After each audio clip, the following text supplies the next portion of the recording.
नमस्कार। मैं नारायण उपाध्याय, महामंत्री महाराणा प्रताप विजय स्मारक संस्थान दिवेर। जिस जगह पर हम हैं ये महाराणा प्रताप विजय स्मारक दिवेर है। ये महाराणा प्रताप की विजय की स्मृति को पूरे राष्ट्र के समक्ष उजागर करने की दृष्टि से ये स्मारक मेवाड़ कॉम्प्लेक्स योजना के तहत ये बनाया गया है। बंधुओं, हल्दीघाटी युद्ध के 7 वर्ष बाद इस दिवेर की धरती पर एक निर्णायक युद्ध हुआ। हल्दीघाटी युद्ध के बाद महाराणा प्रताप को जंगल का जीवन स्वीकार करना पड़ा, लेकिन अनवरत संघर्ष के बाद एक समय उनके मन में यह आया कि शायद मैं मेवाड़ को पुनः जीत नहीं पाऊंगा, इसलिए कोई नई रियासत बना दूं। ऐसे समय में भामाशाह वो सामने आए और भामाशाह ने जो धन अर्पित किया वो इतना था कि मुगल सत्ता के खिलाफ लगातार 12 वर्ष तक 25,000 सैनिकों यानी कि पदाति सैनिक और 5,000 अश्वारोहियों के साथ मुगल सेना के साथ वो संघर्ष कर सकते थे। उससे महाराणा प्रताप के जीवन में नव चैतन्य का निर्माण हुआ और नई सेना सजाकर उन्होंने अपना विजय का अभियान यहाँ से प्रारंभ किया, दिवेर से। और दिवेर पर अकबर का काका सुल्तान खां यहाँ का थानाधिपति था।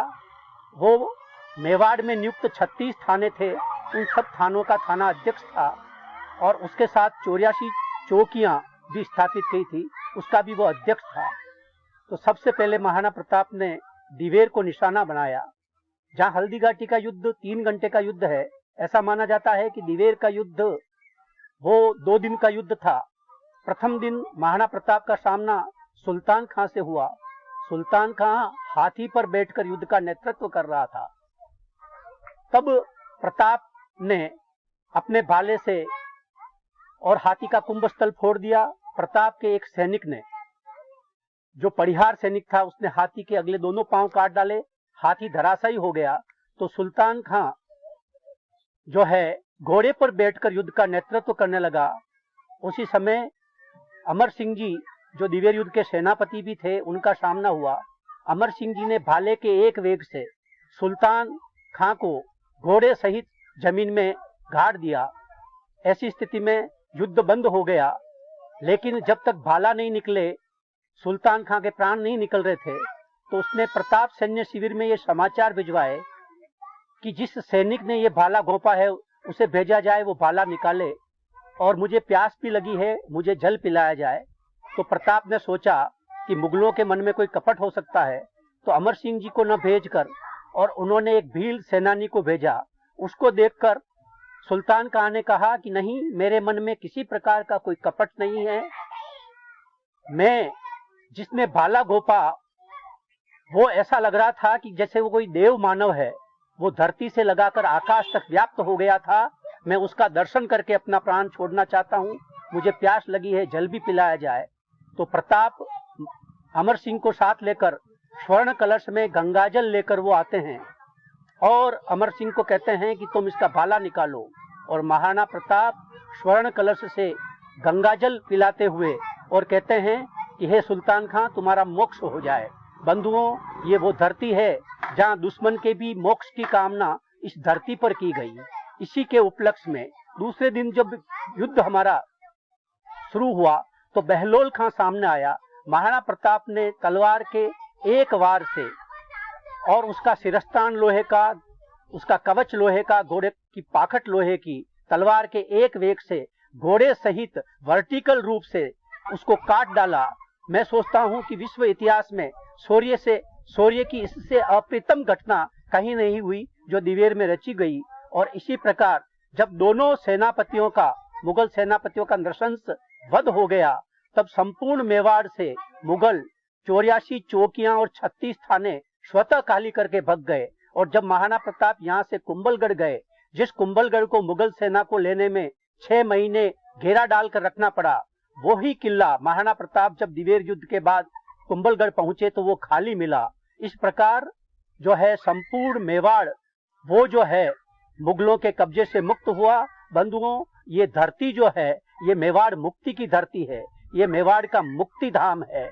इस स्थान पर सरकार ने महाराणा प्रताप के इस गौरवमय पृष्ठ को विनम्र श्रद्धांजलि अर्पित करने की दृष्टि से और यहाँ पर एक विजय स्मारक बनाया है और पास में ही दिवेर की नाल में युद्ध स्मारक बनाया है।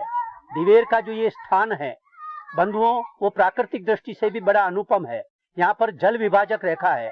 एक ही घर से दो जो छत से जो पानी है वो एक तरफ एक नाल का जो पानी है नाले का वो तो जो है गिरते हुए और वो अरब सागर में जाके मिलता है, तो जो है छत के दूसरी तरफ का जो पानी है वो गिरता हुआ और वो बंगाल की खाड़ी में मिलता है। इस प्रकार की यहाँ स्थिति है।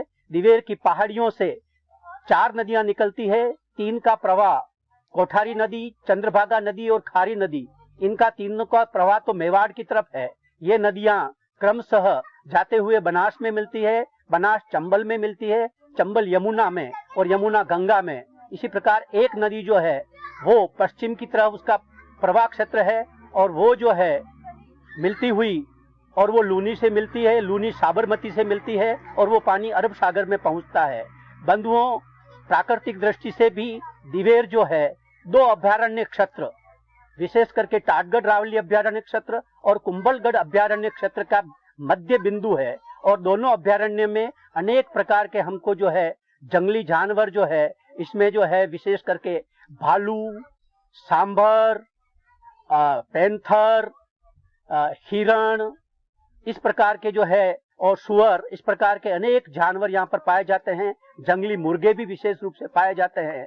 तो जो है दिवेर जो ये स्थान है ये इतिहास के साथ साथ प्राकृतिक सुषमा और ये कहना चाहिए कि जंगली जो है जानवरों का जो है दर्शन का जो भी है एक अद्भुत केंद्र है।